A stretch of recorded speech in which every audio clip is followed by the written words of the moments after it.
The perceived weakness of Vice President Kamala Harris, whether you agree with it or not, is becoming a strength for some on the Republican side. Most notably, Nikki Haley, the Republican presidential contender, is ramping up her attacks on the VP, putting the focus directly on Harris in the race.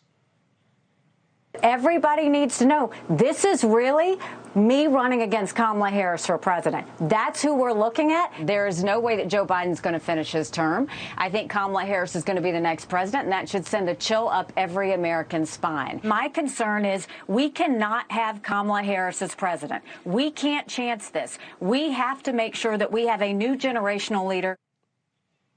Now, other GOP candidates have used Harris's name in fundraising materials, but unlike her opponents, Haley's in this unique situation of maybe not having to worry about being called a racist or a misogynist for criticizing the vice president. After all, they're both women of Indian descent.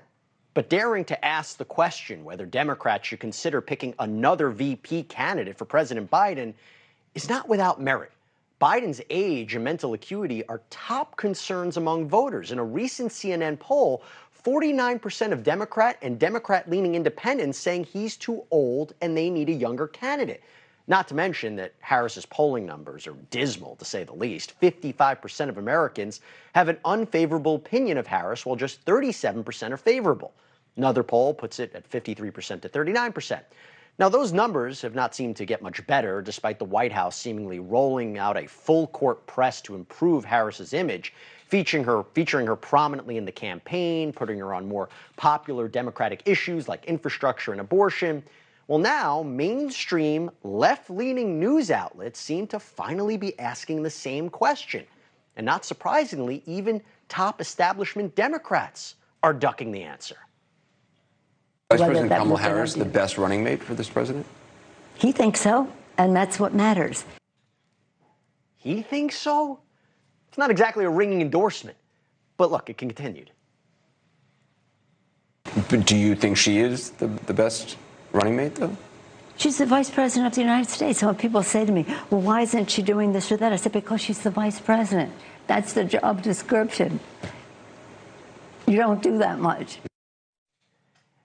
You don't do that much as vice president is the best defense? Now, she went on to praise Harris for her strength and inspiration, etc., but never actually answered the question about whether she thinks Harris is the best choice to run on the Democratic ticket along with Biden. Why? Because obviously she isn't. There's a reason so many Democrats are concerned, but you're not allowed to say she's not a great choice. You're not allowed to criticize her amongst Democrats. It seems they are just so afraid of the far left of the party. Well, joining me right now to clear all this up is Kristal Knight. She's a Democratic strategist who worked on the presidential campaigns of Barack Obama and Hillary Clinton, and currently the host of the Kristal Knight Show for Newsweek. Kristal, thanks so much for coming on. So what do you make of Nikki Haley and the GOP focusing not on so much on Biden now, but on Harris?